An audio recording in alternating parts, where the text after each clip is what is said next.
The Pagan Roots of Jesus and the Virgin Mary, an Atheist Perspective. The references mentioned during this lecture may be found in the bibliography at the end of the written lecture, An Atheist Perspective on Jesus and Mary's Pagan Roots at AtheistScholar.org. This lecture is concerned with the pagan origins of the Christian Jesus Christ and of his mother Mary. Mary has been linked to pagan goddesses such as the Great Mother Cybele. Mary has also been associated with Greek, Roman, and Egyptian goddesses such as Isis, Athena, Venus, and Diana. We shall see how some of her epithets as well as her pictorial images were based on earlier sculptures and depictions of pagan deities. Last month we discussed the various manifestations of the Virgin Mary's image with the changing tenets of the Catholic Church over the centuries. This month we shall concentrate on the Virgin's origins in the mythology of pagan cultures. The relationship of the Jesus myth with much earlier dying and rising God worship has been discussed, disputed, and reaffirmed many times during the 19th, 20th, and 21st centuries. The Church Fathers of the 2nd century responded angrily concerning the resemblance of the Jesus tales with pagan mythology, and the debate has been ongoing since the early years of the Church. The Mediterranean world was replete with such tales of dying and resurrected gods.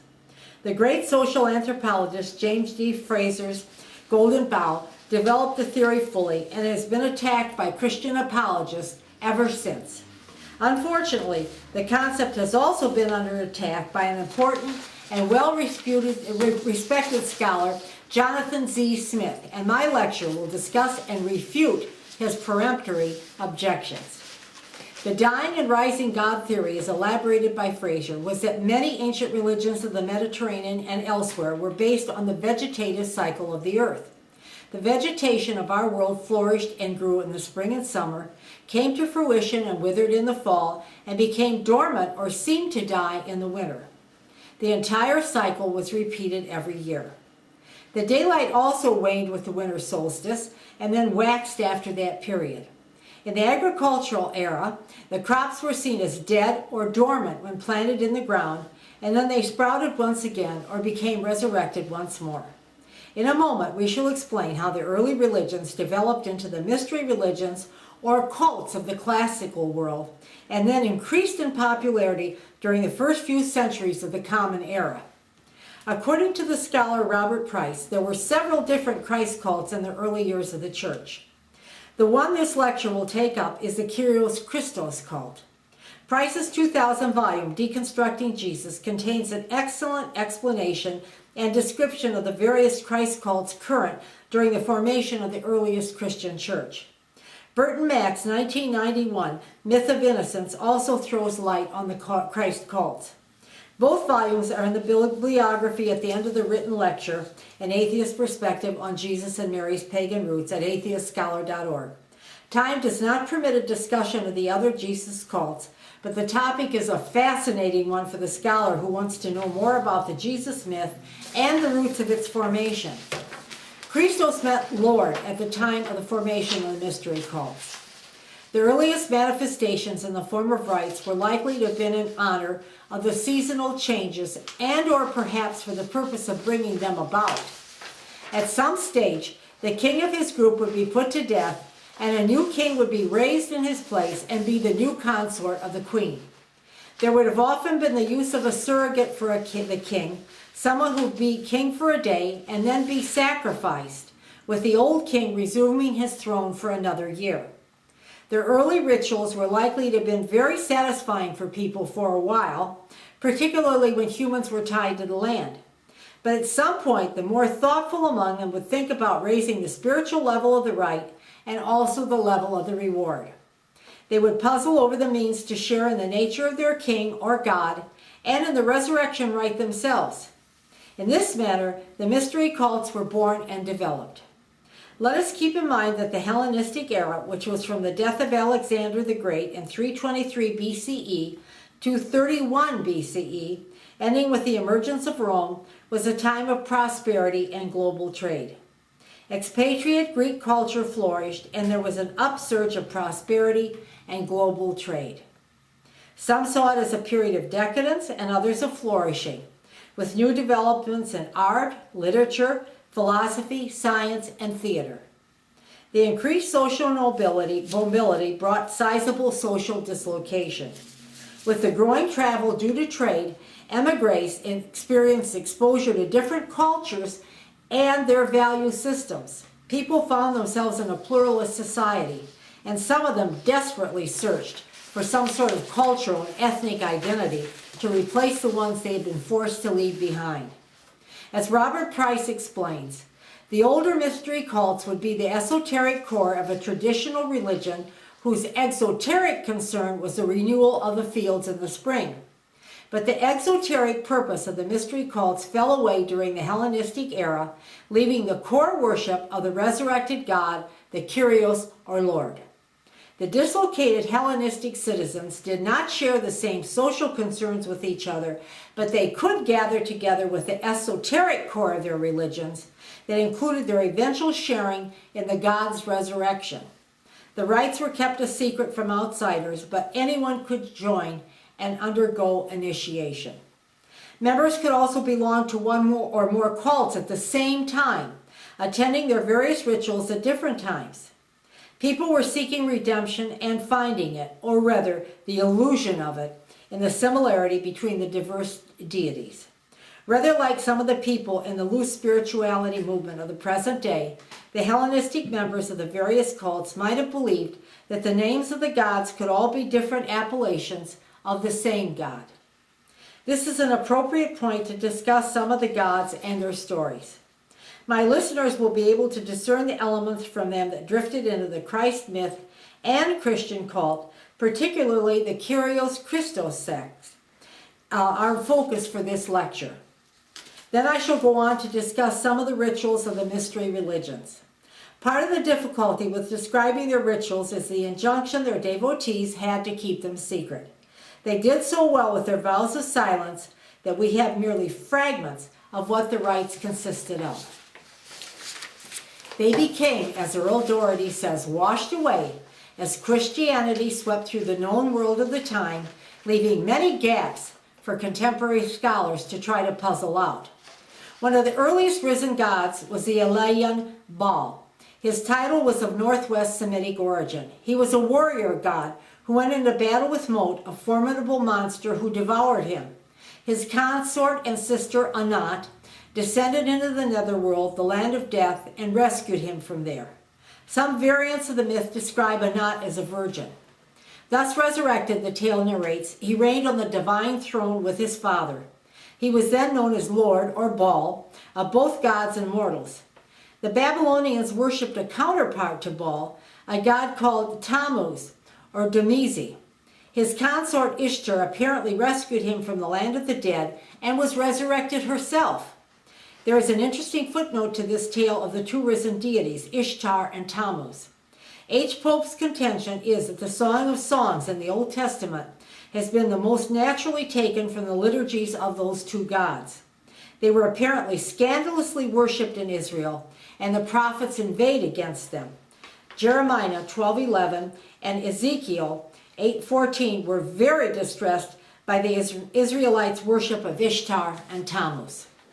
Osiris, the ancient Egyptian god, brought agriculture to the Egyptian people according to the myth.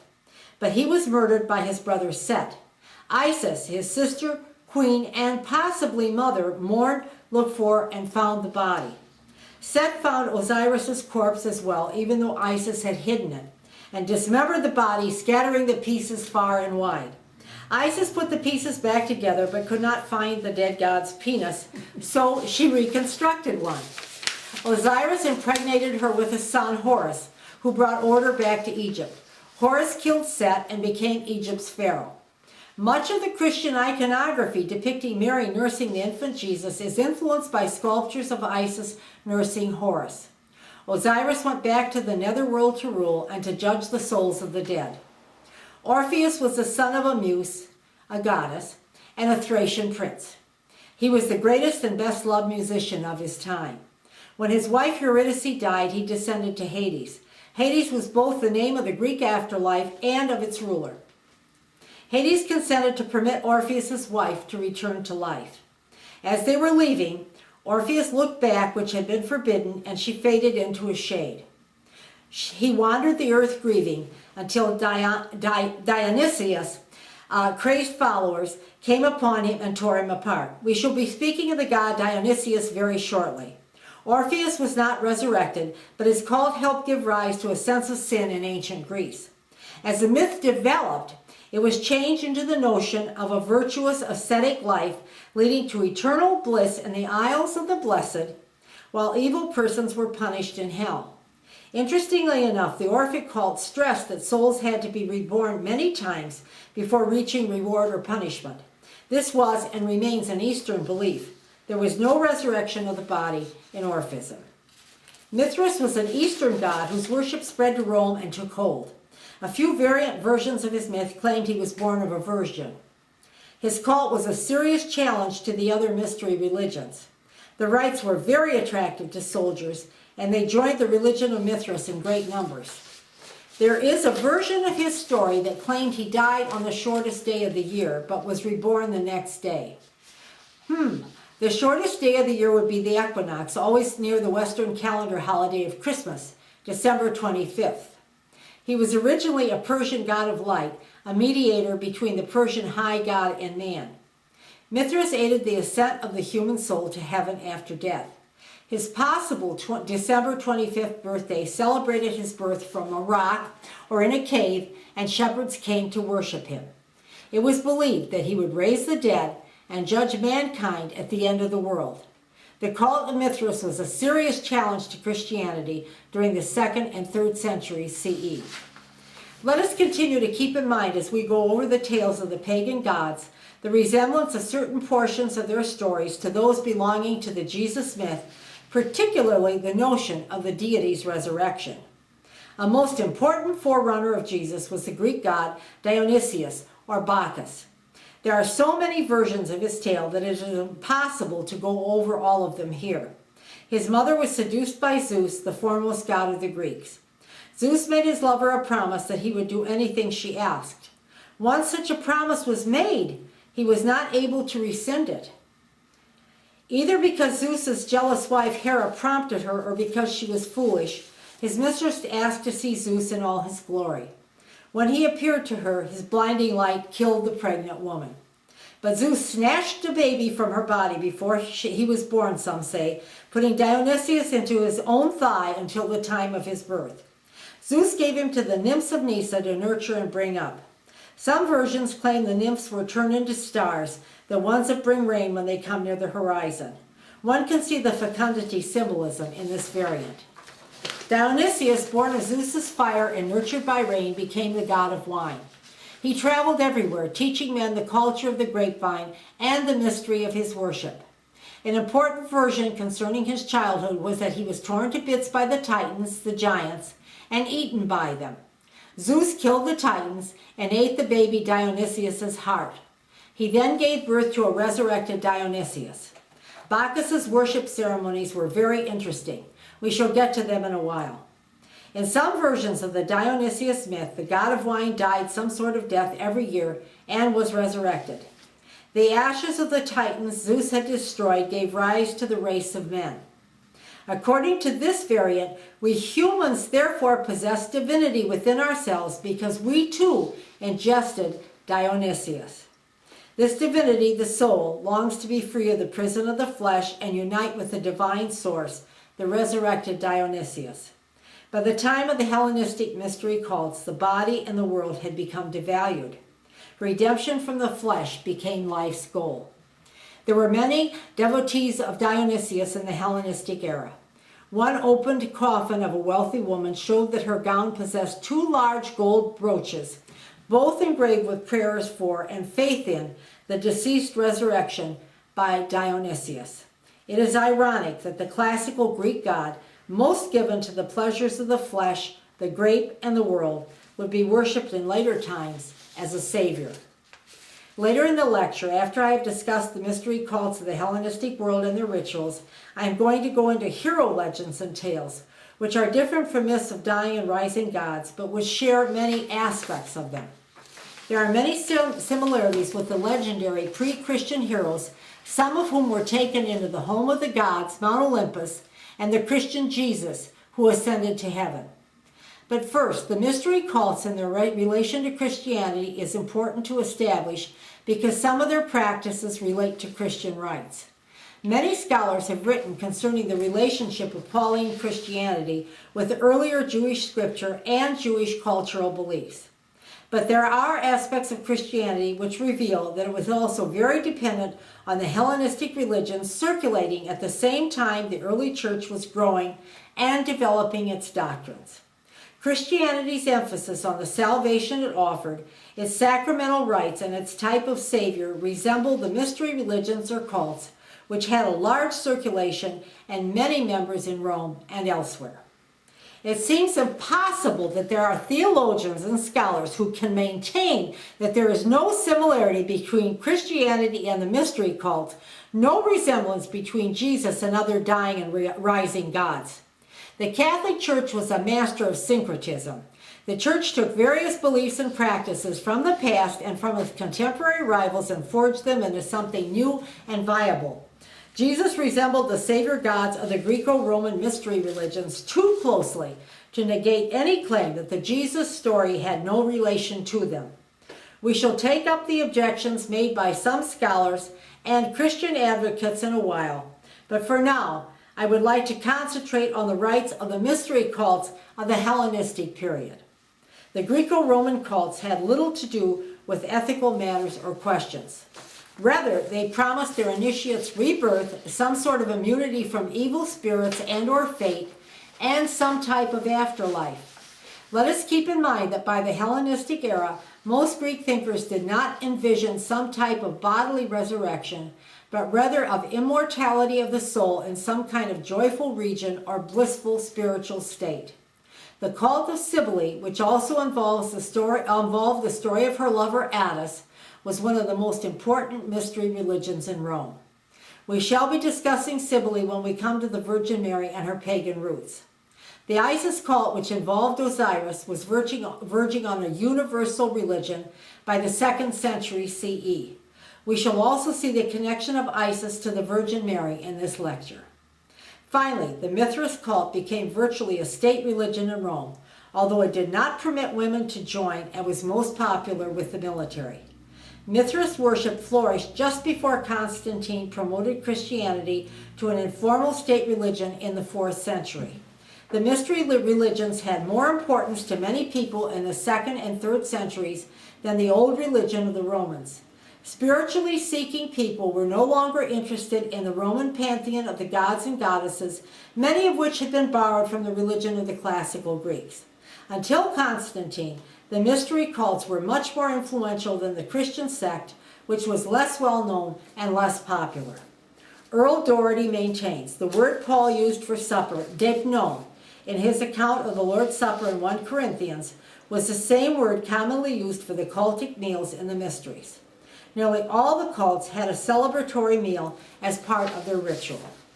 The communal meal celebrated the gods the members worshiped, their union with him, and their participation in his saving nature and act. The saving act was usually the overcoming of death in some manner.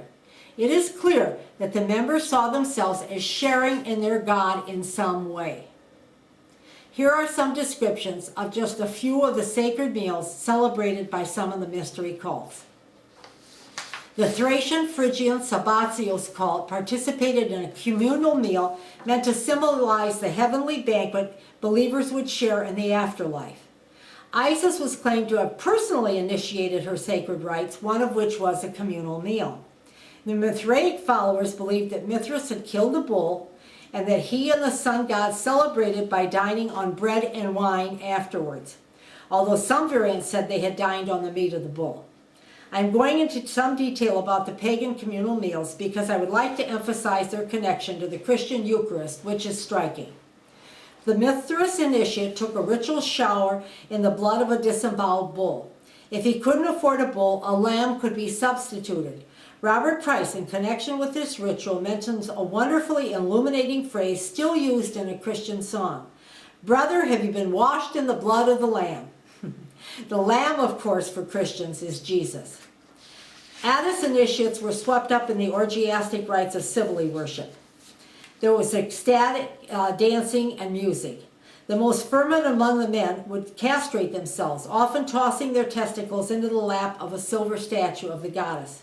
Of that more later, including their practice of scourging themselves, fasting, and cutting themselves with their swords. I would like to note that although Attis's resurrection is disputed by some scholars, the myths are very clear that Attis was revived in some manner. The ancient Phrygian Greek version of the myth was that Cybele fell in love with Attis, a mortal. He decided to marry a princess, putting Cybele into a rage. She showed up at his wedding, and Attis became fearful and remorseful. He ran out of the wedding hall, castrated himself, and died. Cybele resurrected him. As I have said, some scholars dispute Attis's resurrection. The ancient story ended with Attis either crucified to a pine tree or dying under it. The Greek mystery rite concluded with the effigy of Attis crucified to a pine trunk, and then his triumphant rising from the dead on the third day. Here's a quotation from the celebratory ceremony for Attis. "Rejoice, you of the mystery, for your God is saved, and we too shall be saved." It is obvious that Attis was believed to have undergone some manner of rebirth. The early Christian fathers did not deny that the followers of the Cybele-Attis cult celebrated the resurrection of Attis. The above quotation from its mystery rite is from Firmicus Maternus's The Error of the Pagan Religion, written about the middle of the 4th century. Here is the standard burial inscription for followers of the Isis-Osiris cult of Egypt. As Osiris has died, so has N, the individual believer, call him Nosfertuti, died. And as Osiris rose, so shall Nosfertuti rise. The cult of Dionysus, particularly in the days of classical Greece, took its ceremonies to the outskirts of cities. The devotees were frequently banned by the authorities from meeting in the towns. The cults of Dionysius were made up of mainly female worshippers, than the Menots. They commemorated their god's death by ripping apart live animals, drinking the blood, and eating the raw flesh of their sacrificial victims. They were half crazed when they performed their sacred rites, probably with the wine they drank, but particularly by the orgiastic ceremonies and the music they shared. The commemoration was likely somewhat more staid by Hellenistic times. We have some very well-preserved frescoes from the so-called Villa of the Mysteries. Mount Vesuvius erupted and destroyed the city of Pompeii in 79 CE. The walls of a villa depicting a Dionysian mystery rite, initiation rite, were almost perfectly preserved. I have seen full-sized reproductions of the walls, and the rituals seem to have retained some of their ecstatic nature. One of the most startling frescoes depicts the woman initiate being whipped by a female winged figure. There are many interpretations of the ceremony, but its exact meaning is likely to remain unknown. According to Robert Price concerning the mystery rituals, most of the rites and communal meals initiated the process of an inner spiritual transformation of the believer into a divine or immortal being. Ecstatic worship as the members celebrated their Lord was not uncommon. The Lord was the Kyrios, and the female divinity was called the Kyria, the lady. Both Isis and Cybele, the Magna Mater, were addressed in this manner. Robert Price quotes some of the copies of written invitations to the sacramental banquets in honor of the various divinities during the Hellenistic era. Here is one. "Pray come with me today, come dine with me today at the table of the Kyrios Serapis." There is little doubt that the Christian Paul was familiar with the rites of the mystery religions. He was a Jew of the diaspora, and would necessarily have been exposed to various cross-cultural influences. Let us keep in mind that it was Paul, the putative founder of the Christian religion, who reached out and proselytized pagan Gentiles to join the early Christian churches. He was said to be from Tarsus and was often identified as Saul of Tarsus. According to Earl Doherty, Tarsus happened to be the center of the Mithras cult from as early as the 2nd century BCE. Doherty also argues that even though Paul borrowed from the Jewish religion, he could not have borrowed a Lord's Supper from it. As Chaim Maccabee contends in Paul and Hellenism, the ritual of eating and drinking God's flesh and blood would have been viewed as disgusting and even idolatrous by Jewish believers. The Christian Eucharist meal would have been impossible to borrow from the Jewish religion. But the Eucharist that Paul refers to in his writings, the taking and eating of bread and wine, symbolizing Jesus' body and blood, is unmistakably similar to the sacred meals of the diverse mystery cults. We do not have time to go into all the Lord's and Ladies' suppers practiced by so many mystery cults. But this lecture has had the time to describe the ancient rites to Dionysus, where the partaking of the god's death was celebrated literally and graphically, and we have also seen the more symbolic forms, as in the worship of Sabbatios, Mithras, and others. To deny the striking similarity of the Christian Eucharist to the various sacred meals of the mystery cults is disingenuous. So is the denial of the correspondence of the Christian belief in Jesus' resurrection with the rising and dying God myths. There is a story told by a Christian scholar, Robert Lawson, about a trip he took to modern Greece. He had the chance to observe a passion play about Christ's suffering and resurrection. He noticed that an old peasant woman next to him became extremely anxious as Jesus was put into the tomb on Good Friday evening. He asked her why, and she explained, "Of course I am anxious, because if Christ does not arise tomorrow, we shall have no corn this year." My Greek mother told me of a story about one of her teachers in Canton, Ohio, around 1910. The teacher had attended a Greek Orthodox funeral and was shocked by one rite. The family mourners were filling their relative's coffin with food, nuts, fruit, and bottles of wine. They believed the deceased would need nourishment in heaven, or at least on the journey there. The rest of the service was Christian, but the priest made no move to forbid the pagan custom. The old peasant woman of Lawson's story and the bereaved family in Canton understood the death and rebirth concept much better than many scholars, at least how it related to ancient rites. Paul was disturbed with the communal meals dedicated to pagan deities and attempted to denigrate them in 1 Corinthians 5:11. He said, "There are gods aplenty and Kyrioi aplenty," 1 Corinthians 8:15, but he insisted to his Corinthian Christians, "For us there is but one God, the Father, who created all things, and one Kyrios, through whom all things were made." His words seem to combine the Jewish monotheism of one God and the Kyrios of the mystery religions into one God with two aspects, a sort of super deity. The attempts of Christian theologians and apologists to dismiss the theory of the dying and rising God, and particularly its similarity to the myth of Jesus Christ, are disingenuous and incorrect. I would like to take some time to refute their protestations. Indeed, given the amount of scholarly ink spilled on denying the Christ story similarity to the mystery cult's gods, one is struck by the thought that the scholars given to this type of negation protest too much. Some of the most striking refutations of the modern scholars are the statements of the early church fathers. Justin Martyr in the 2nd century and Firmicus Maternus in the 4th century, among other theologians, denounced stories of such parallels as the invention and the work of the devil.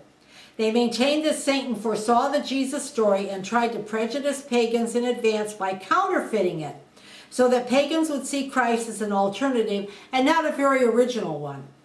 Their indignant explanations make obvious that such comparisons were already being established between the Christ myth and the diverse Kyrios myths in the days of the early church. Much more intelligent, but still wrong, were the Christian apologists who made the argument that such stories of deities and rites from the ancient world were God's way of preparing mankind's mind for the appearance of his true and only Son, who would redeem mankind from original sin. They too did not deny the early tales or the similarities of Jesus' story to the gods of other mystery cults. One may hear the same argument from Christian apologists in the present day. During the 1980s, a respected scholar mounted a more serious attack on the concept of the parallels between the mystery religions with Christianity. Jonathan D. Smith wrote an article called Dying and Rising Gods for the Encyclopedia of Religion, seeking to discredit not only the concept of Jesus' connection to the mystery religions, but also to cast doubt on the entire concept of the dying and rising God. He dismissed the theory as an artificial composite of elements taken out of context from the religions in question. Robert Price states that he suspects Smith has taken up the stance of Christian apologists as, and I quote, part of his root and branch campaign to undo the theories of his great predecessor, James G. Fraser, the author of The Golden Bough. At any rate, whatever his motives, Smith is wrong. The theory of the Jesus myth's resemblance to those of the other mystery religions stands. First, we have seen how the early Christian fathers tried to explain such similarities as the work of the devil or of God, but they did not deny the stories or their similarity. That in itself is very telling. Smith seems to misunderstand the textbook explanation of an ideal type. An ideal type is a definition of some phenomenon under study. But as Brian Wilson points out, an ideal type is not some box into which all the various instances of the phenomenon must fit snugly. If that were the nature of an ideal type, the scholar would find himself trimming away the rough edges of a particular phenomenon, in this case Redeemer myths, or building his box big enough to fit everything into it. Smith makes the outrageous claim that since there are significant differences in each dying and rising God myth, there is not a dying and rising paradigm. None of the tales of Attis, Osiris, Dionysus, and so on are really alike enough to fit into the box. So he concludes the box needs to be discarded. But here is Brian Wilson once more on ideal types. He explains, it is a yardstick abstracted from the admittedly diverse phenomena. It represents a general family resemblance without demanding or implying any absolute or comprehensive conformity. Both Smith and Raymond Brown have committed the same reasoning error. This God was crucified, that one was pulled apart, this God did not have a virgin mother, we don't believe that God was truly resurrected. In other words, they would like to take disparate items in each myth and claim that since they don't match at all significant points, there is no connection between them in the least. Both scholars try to claim certain gods died and did not return to life. They take some variant versions of the god Baal's death and state that he wasn't really dead. But one could then respond that the same holds true for Jesus' story variants. The Nag Hammadi and other texts differ as to whether Jesus took on physical flesh or not, whether he was really dead or not, and whether his body died, but his spirit immediately fled to heaven. Smith attacks more variants of the rising and dying gods myths when he assaults the Tammuz and Ishtar tales.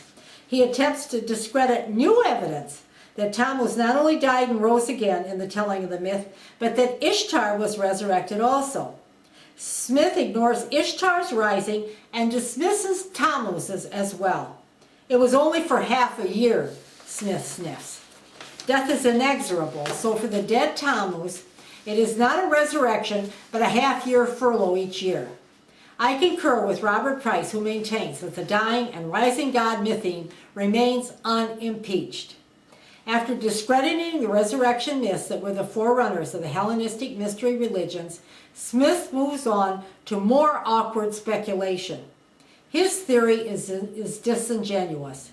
He does not deny the general paradigm from Hellenistic times, but asks if it really existed before Jesus and early Christianity. If it did not, he argues, might the borrowing of instances be the other way around? Might the Hellenistic mystery religions have picked up elements from the Christ story? Smith tries to pair his weak theory with the story of Attis. He states that the only explicit mentions of Attis's resurrection are from the Christian era.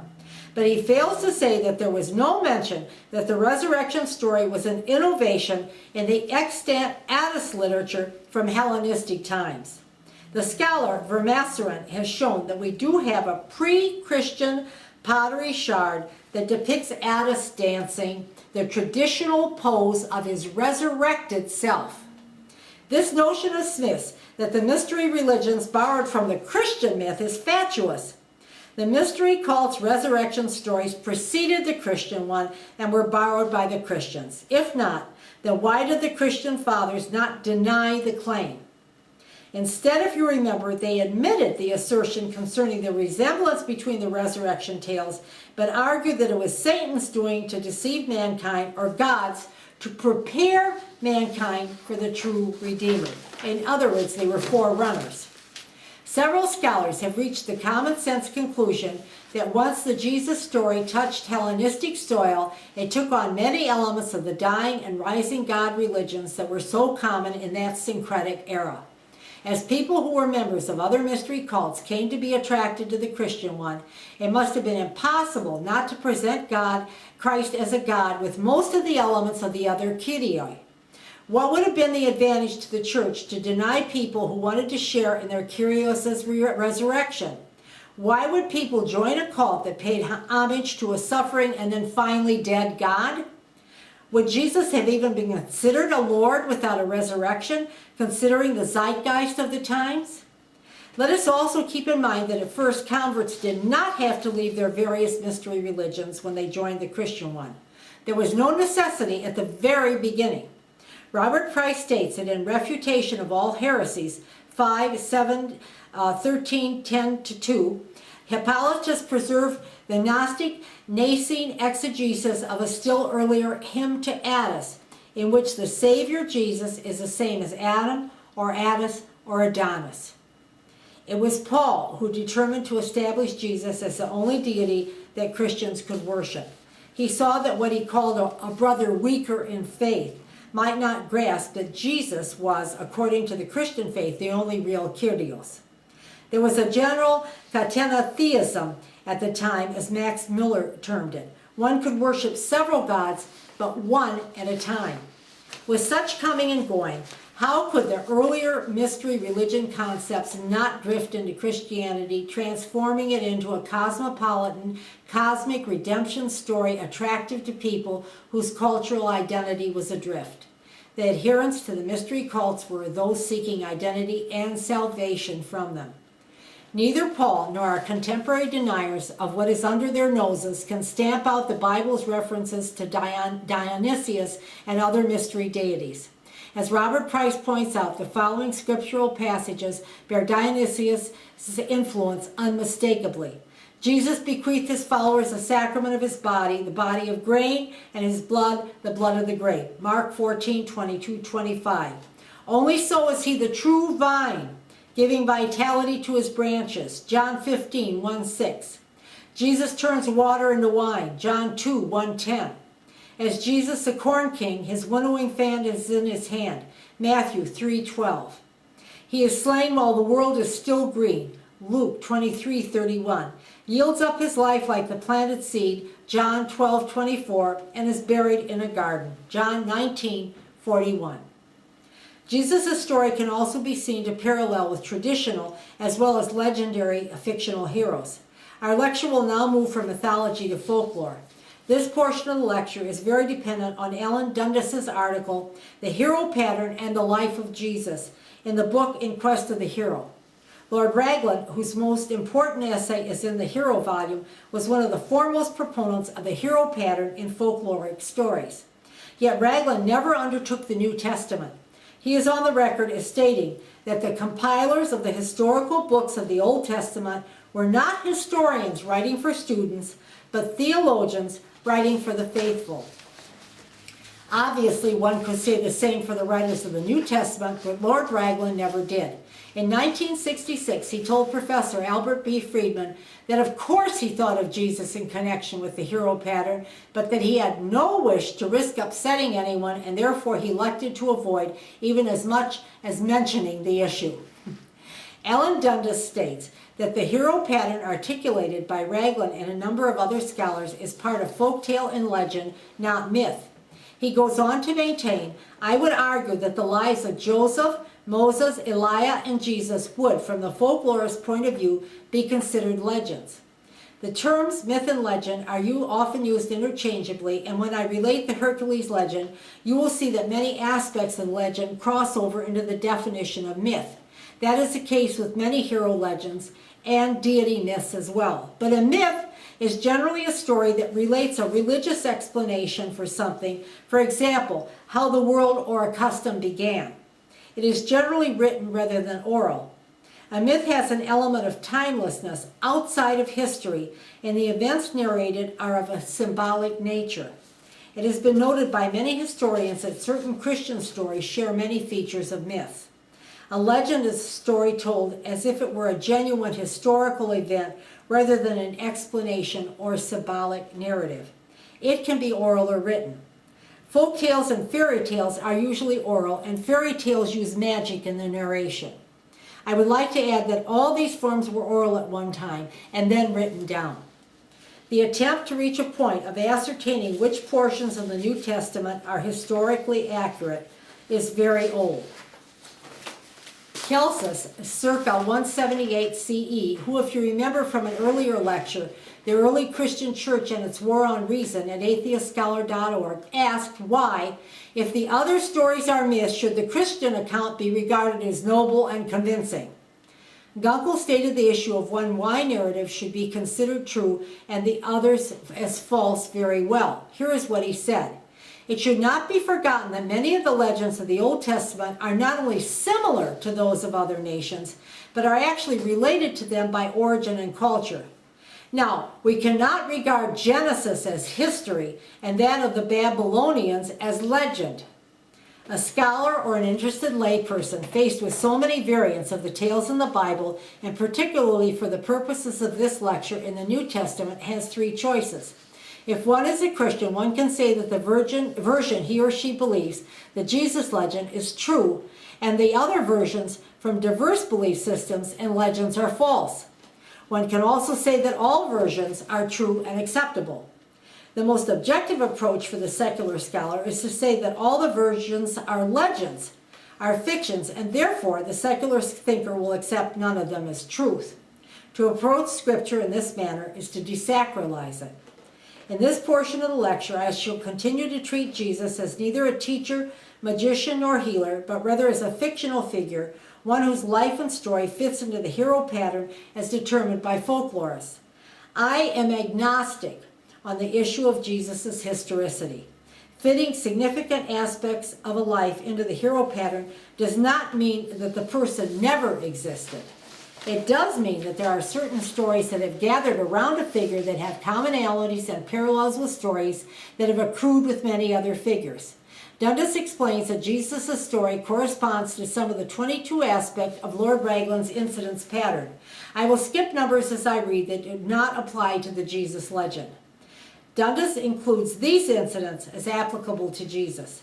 His legend contains 1. A virgin mother, 4. An unusual conception, 5. Hero reported to be son of God, 6. Attempt to kill hero, 7. Spirited away, flight into Egypt, 8. Reared by foster parents, Joseph, 9. No details of childhood, 10. Goes to future kingdom, 13. Becomes king, the mock title King of the Jews, 14. Reigns uneventfully for a while, 15. Prescribes laws, 16. Loses favor with some of his subjects, especially Judas, 17. Driven from home and city, 18. Meets with a mysterious death, 19. At the top of a hill, and 20. The body is not buried, and 22. Has a holy sepulchre.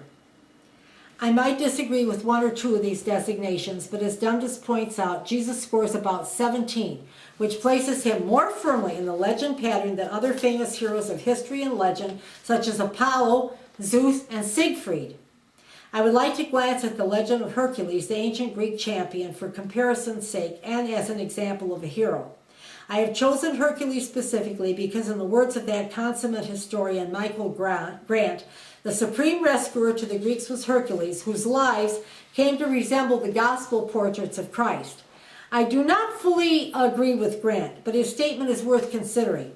This being a Greek legend, it was not unusual that Hercules had a fatal flaw in the midst of his dazzling qualities. The fatal flaw theme is seen in Greek myths and tragedies as a constant reminder that one may be undone by one's character. Hercules went into rages that did great harm, and so he was rather continuously expiating wrongs committed during his anger by performing difficult deeds. Otherwise, he was a sterling character. He was the son of a god, Zeus, and a mortal woman. As a child, he killed 2 serpents that Hera, Zeus's jealous wife, sent to slay him. As an adult, he performed great deeds of strength and courage, rescuing people and cities from dangers. Then Hera sent madness upon him, and he killed his own wife and children. When he recovered, he went to a king to expiate his crimes. The king ordered him to carry out 12 labors considered impossible, but Hercules accomplished them all. His legend usually includes a narration of those 12 labors. The last task was to bring Cerberus back from Hades. The famous 3-headed dog guarded the gates of hell. Hercules harrowed hell and brought Cerberus back. If you recall, Jesus also harrowed hell. Hercules also later descended to hell to bring back a queen who elected to die in place of her husband. Hercules' next wife sent him a robe she believed was filled with a love potion, but it was actually a deadly poison which had been put in by an enemy. After putting on the robe, Hercules was overcome with painful agony and knew he must die. So he ordered a great funeral pyre built, commanded it to be lit, and lay down on it. When the Greek gods on Mount Olympus saw him dying, they were distraught. But Zeus explained the fire was merely destroying Hercules' mortal portion. When that burned away, Hercules' divine spirit would be left, and he could then join the gods in heaven. Hercules entered heaven, married the goddess Hebe, and apparently dwelt there in peace and happiness. I am relating one hero story. There are many other hero legends, of which some aspects correspond to the Jesus tale. After this segue into a typical hero story, we can return to the Jesus legend. Some heroes whose stories correspond to the ideal type mentioned earlier were actual historical personages, such as Augustus Caesar and Cyrus of Persia. As Robert Price maintains, a basically historical figure will be tied into the history of his time by well-documented events. Jesus is not. Here are just a few examples. The story of Herod trying to kill the Messiah by ordering all the babies and toddlers born in a particular town is not true. Herod was a wicked man, but even he never gave such an order as narrated in the New Testament. The end of Jesus' life suggests that it too is a legendary story. Trials were not held on Passover Eve. There is suspicion on the part of some scholars that the claim that the Jews were involved in Jesus' sentence of death was actually a creation propagated by those who also tried to whitewash the Romans, in particular the historically brutal Pontius Pilate. If you recall, I have mentioned this idea in earlier lectures. Here is Price on the issue. It is a chain of very weak links that binds Jesus to the historical circumstances of the first century. Time does not permit during this lecture to discuss the extent to which the Christians attempted to anchor Jesus into their recent history. Why was this attempt made, however? The insightful historian Elaine Pagel sums up the likely reason very elegantly. The urgency for historicizing Jesus was the need of a consolidating institution for an authoritative figurehead who had appointed successors and set policy. So scholars who make the statement that it is useless to look for a historical Jesus might be correct. Was there ever a real person who has been lost in the miasma created by those who had reason to magnify Christ to a divine status? It is possible. But as I mentioned in an earlier lecture, please see Biblical Criticism, the Historicity of Jesus at AtheistScholar.org. There have already been 2 searches for the historical Jesus that yielded no solid results. The third has been underway for some time now and is barely mentioned any longer. The possibly historical Jesus is lost in the mists of legend. Let those scholars and theologians who profess his historicity produce some tangible proof of it. The rest of us, the secular community, have rested our case. There is very little likelihood of a historical person named Jesus any more than there was a historical person named Hercules. In the place of history, vis-a-vis Jesus, we have only legend and myth. Since the Jesus story is likely a myth, we may also assume that his mother Mary is a mythological character, as there is very little evidence that she was a historical person. Mary's cult has often been compared to the worship of Cybele, an Anatolian goddess. At Çatalhöyük, a Neolithic site discovered in the 1950s, the goddess is seated on a throne of black rock. Legend says she was born from black rock. Cybele is usually accompanied by 2 lions, often under her arms. She is pictured with large, drooping breasts suspended over a hefty stomach and enormous arms, thighs, and legs. She is clearly powerful and threatening. Eventually, the worship of Cybele drifted to ancient Greece, where it likely received the addition of Attis, her lover follower. In some variants, it is unclear whether Attis was human or a lesser god at the beginning. I have related the myth that Cybele fell in love with Attis, but that he married a human princess. Cybele showed up at the wedding in a fury, and Attis ran out and castrated himself. It is uncertain whether he had gone mad or was remorseful. Cybele was also associated with the Greek goddess Rhea, who gave birth to Zeus, the king of all the gods. The Cybele cult moved slowly into Rome. By the 2nd century CE, it was one of the most popular of the mystery religions. She was often called the Magna Mater, the Great Mother. There is a scholarly dispute over whether or not the great goddess, the mother of the gods, was chaste or a virgin. Her festival, which was originally March 24th, became extended from about March 15th to nearly the end of April, which is also close to the Christian Lenten and Easter season. From March 22 to March 25, rites were held for her lover Attis, whose passing was said to have come about from being crucified to a pine tree or having died under one, depending on which myth one reads. Attis's resurrection was celebrated in Rome. Cybele's priests were called Galli, and as I mentioned, castrated themselves in honor of the goddess and of Attis. At first, Rome forbade the practice, but by the 2nd century, the restriction was lifted. The priests not only castrated themselves, they scourged themselves, bit into their own flesh, and cut themselves with their own swords. This practice brings to mind the scourging and self-mutilating acts of Christian monks and devout lay people, both in honor of Christ's suffering and to fend off their recurrent sexual desires. The Great Mother's connection to the Virgin Mary cult is frequently discussed by scholars. I find the jealousy theme attributed to Cybele is most interesting, and that one may discern that it has a strong connection to the Virgin Mary in one of her many aspects, that of her role as Madonna. The virgins offer to chaste monks to take her as their wife parallels that of her son Jesus being taken by chaste nuns as their bridegroom. However, by the 14th century, the Virgin Mary made claims on her lovers that were most exacting, as Marina Warner points out, and even fatal at times. A young canon in a miracle play pledged his chaste love to Mary forever. His uncle insisted, however, since the canon had inherited wealth, he had a duty to marry the young woman chosen for him. She had wealth and connections and beauty. The canon resisted but finally gave in. On his wedding night, the Virgin took John the Evangelist and 7 angels with her to the canon's bedroom. She said, "How can this be, since I am who I am, that you are leaving me for another woman?" She told the young man he would burn in hell. He finally left his new wife, writing to his family that the Virgin was so jealous because she had made him a bed in heaven and he had unmade it by his great crime. His deserted wife took the nun's veil. The Virgin then was appeased, reappeared, and took the young canon to heaven. I find this strange play has resonance with the Cybele Attis tale. The young canon's castration is psychological rather than physical, but disabling nevertheless.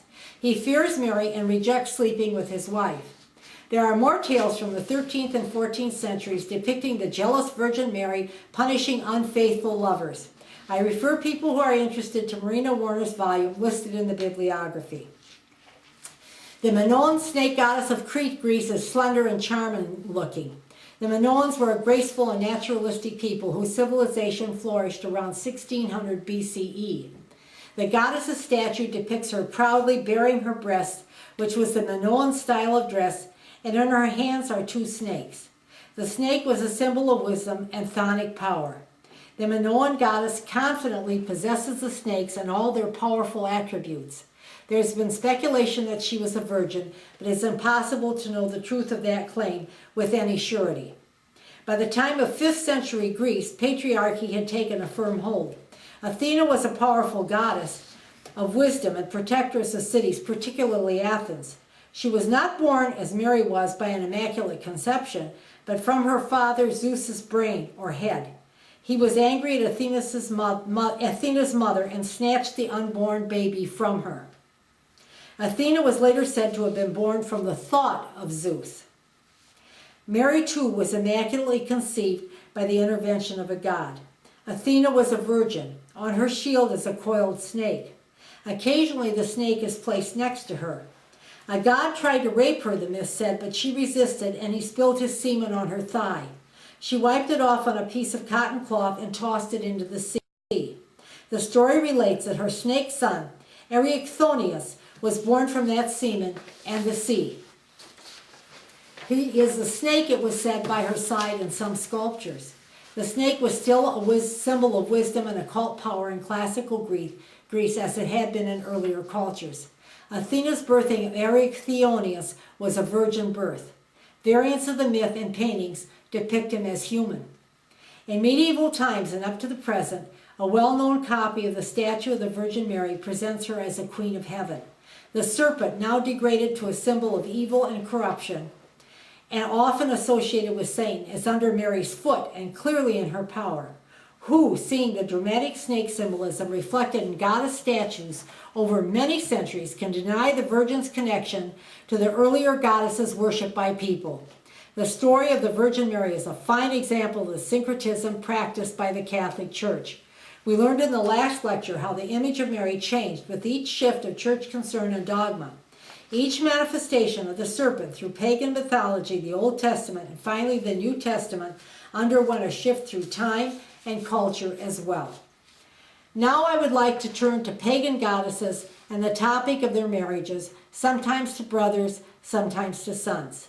5,000 years ago in Sumer, southeastern Mesopotamia, during the scorched and dry earth season that culminated in August, priests chanted a hymn to the new season and its life-giving powers, according to Marina Warner.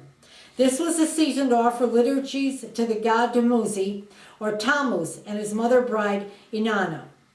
Inanna was the Lady of Heaven who presided over the earth, and Dumuzi was a guardian of the flocks, god of sap and spring waters. His name meant true son. Inanna gave Dumuzi up to the powers of the underworld. He escaped twice, but the demons finally tortured and subdued him in what has been called the Sumerian way of the cross. Inanna wept for him. The sculpture inspired by the tale of this event has been described as an ancient pietà with the god laid out on his grieving mother-wife's knees. The Christian sculpture of Mary with her dead son appears to have been influenced by the ancient statue. Inanna wept, though she had delivered Dumuzi to his fate. Mary lamented, although she consented to Jesus' passion and death by her acceptance of giving virgin birth to him. Many of the liturgies from Sumer have been preserved in copies. How remarkable it is to be able to trace back from the Christian myth of Mary and Jesus over 5,000 years and find such a striking parallel to the suffering and dying Jesus in the Dumuzi myth. Ishtar was the Assyrian and Babylonian goddess of fertility, love, war, and sex. Her priestesses practiced ritual prostitution. Ishtar is the counterpart of Inanna, and her myth is a confusing one. I discussed it earlier, but I would like to review it once more. Originally, scholars believed she had descended into hell to bring back Tammuz, her dead lover, who is the counterpart of Dumuzi. According to one variant, Tammuz was the corn king, who perished annually. There was a yearly weeping ceremony for him that was connected with agricultural rites. The seed was planted in the soil to die, and moistened by the weeping tears would spring up again as corn. This myth connects to Christ as corn king. There are a few areas in the Middle Ages whose inhabitants worshiped the Virgin Mary as corn queen, her gown bedecked with ears of corn. The Tammuz Ishtar myth made its way to the Israelites. Their god Yahweh thundered angrily at Ezekiel after Jerusalem fell in 587 BCE, and he included among the chief abominations abhorred by him the women weeping for Tamar. Ezekiel 8:14. The practice of mourners endured as a custom of the Middle East during biblical times. I know it was a Greek custom at some funerals up to about the turn of the 20th century. We have already discussed Isis and Osiris, the major Egyptian gods. Isis, if you remember, resurrected Osiris and had a son by him. Their son Horus went on to be Pharaoh of Egypt. There are examples in the British Museum of Isis holding a miniature mummy of Osiris on her knees and mourning him, just as there are other depictions of her nursing Horus, Osiris' son. Warner points out how in the countless sculptural treatments in European Gothic and Renaissance art of the Pietà, Christ is very small, out of proportion, and the Virgin's face too young. It reminds viewers and art historians of Mary holding the infant Jesus to nurse him. There are scholars who are convinced that the Pietà theme may have been influenced by the Isis and dead Osiris sculpture. In Egypt, the cult of Isis lasted into the Christian period, when Justinian closed her last temple at Philae in the 6th century CE. We have talked about the ancient marriages, but there was a church tradition concerning the Christian marriage of Jesus and Mary. There were many implicit mosaics and icons depicting the mother and son's divine marriage, but during the 12th century, at the Church of St. Maria, the image became explicit. Warner explains, Mary, triumphantly assumed into heaven and embraced by Christ, prefigures the church's future glory and the soul's promised union with Christ in terms of the mystical love song, the Song of Songs. Mary is depicted as youthfully lovely, and she continued to be depicted so by later Christian artists. Her beauty in the painting is theological. The Virgin is the beloved bride of Christ. Of course, the bride of Christ metaphor was meant to be a spiritual union. Mary often stood for the church when such imagery was used. But here's Warner again on these mystical marriages. God and his earthly bride dance around one another. The practice belongs not only to the Canaanite cult of Baal, but to the other mystery religions of the Near East. The Syrian rites of the shepherd Tammuz, lover of the sky goddess Ishtar, the Phrygian cult of Cybele and Attis, who died castrated under a tree, of Isis and Osiris in Egypt. The polyvalent figure of the Virgin Mary was seen in yet another aspect as the ultimate fertility symbol and aid to women bearing children. Somehow, the irony of a woman who was not impregnated by sexual intercourse and bore her child with no pain did not dawn on her devotees. Let us remember the tradition that claimed Mary had died at Ephesus. The Virgin was said to have unloosed her sash from her waist and drop it to the earth to convince doubting Thomas she was in heaven. The story of the girdle or waist tie featured prominently at Ephesus, where the Amazons were killed by Hercules. Hercules captured the queen's girdle, robbing her of her power. The warrior Amazons took the vow of chastity. The goddess Diana was worshipped at Ephesus up to Christian times. Diana was originally the Greek Artemis, who, a virgin herself, helped women with childbearing. The fertility role of Mary may be found in many churches, paintings, and in the miracle plays. Warner maintains that the absorption of this fertility role by the Virgin represent yet another late but successful attempt to draw the teeth of secular and originally pagan rites by incorporating them into Christian worship. May was a traditional month to celebrate Mary, and the practice of honoring her in May became semi-official in the 18th century. There are inscriptions all over Europe thanking the Virgin for helping her followers conceive children. May had originally been the month dedicated to Maya, the pagan goddess. Her name was associated with growth, and she was thought of together or corresponded with Demeter, the earth or corn goddess of the ancient Greeks. Another of the Virgin's important aspects was that of nursing mother. It is interesting that as the mother of God, she was exempt from the necessities other women had to submit to, such as frequently brutal intercourse and painful labor when bearing children. But Mary was not exempt from nursing her child. The milk of the Virgin shifted over the years in its symbolic function as well as the image of the woman herself. In a corner of the catacombs of St. Priscilla in Rome is an inconspicuous ochre painting. It contains the image of a prophet pointing to a star and a mother who offers her child her breast. It was painted sometime before the 3rd century and is likely the first known image of the Madonna nursing her child. We find the goddesses of the pre-Christian world nursing their children too, as far back as discovered civilization. 2,000 years before the worship of Christ, there were statues of the goddess of offering her son her breast.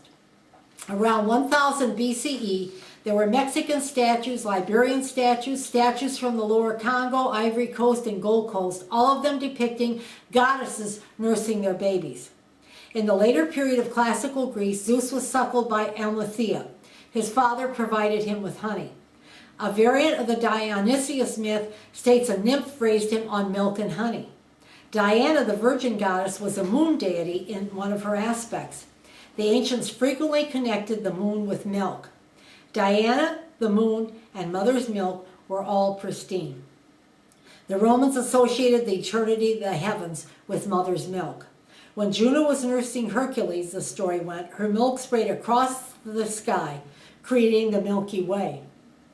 In the poetry of the early Middle Ages and later, the highest life was often expressed as an astral light, and the astral life and light was symbolized by mother's milk, gleaming, moist, and pure white. Many church fathers wrote about the connection between the Virgin Mary and the moon. Pope Innocent III said, "Towards the moon he should look who was buried in the shades of iniquity and sin.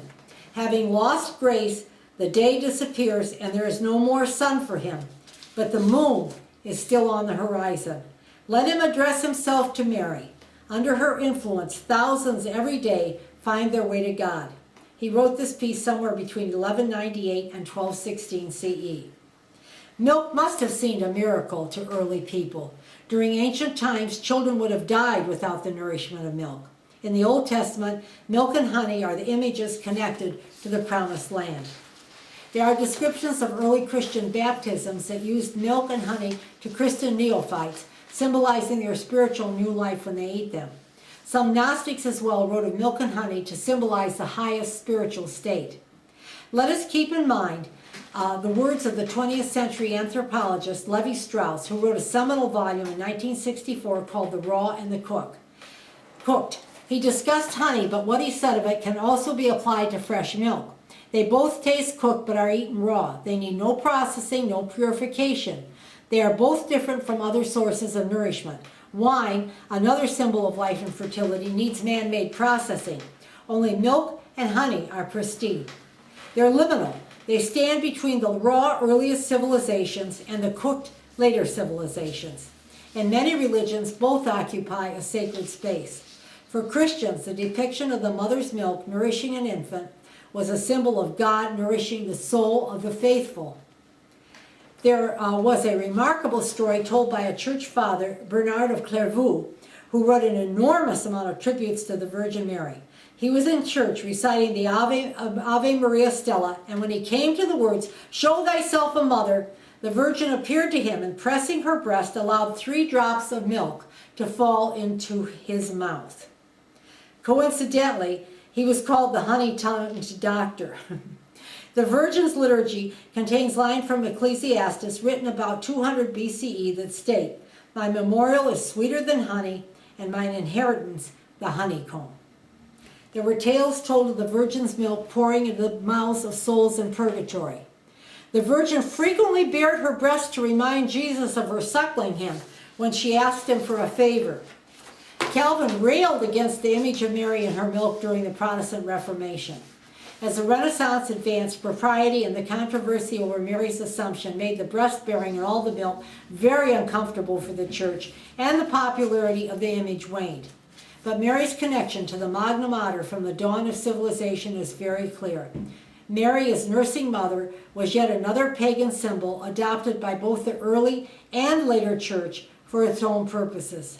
The manner in which the image was used not only illuminates its spiritual symbolism, but also opens yet another window from which to see the Church's changing view of the physicality of women. As I conclude this lecture, I cannot emphasize enough how obvious it is that the Christian Church from its earliest days practiced syncretism.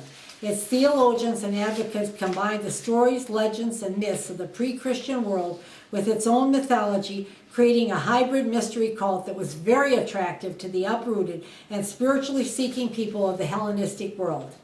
Popular gods and goddesses were given new stories and holy traits, and the true traditions of Christianity and paganism produced not only Jesus and the Virgin Mary, but also many of the saints of the Church.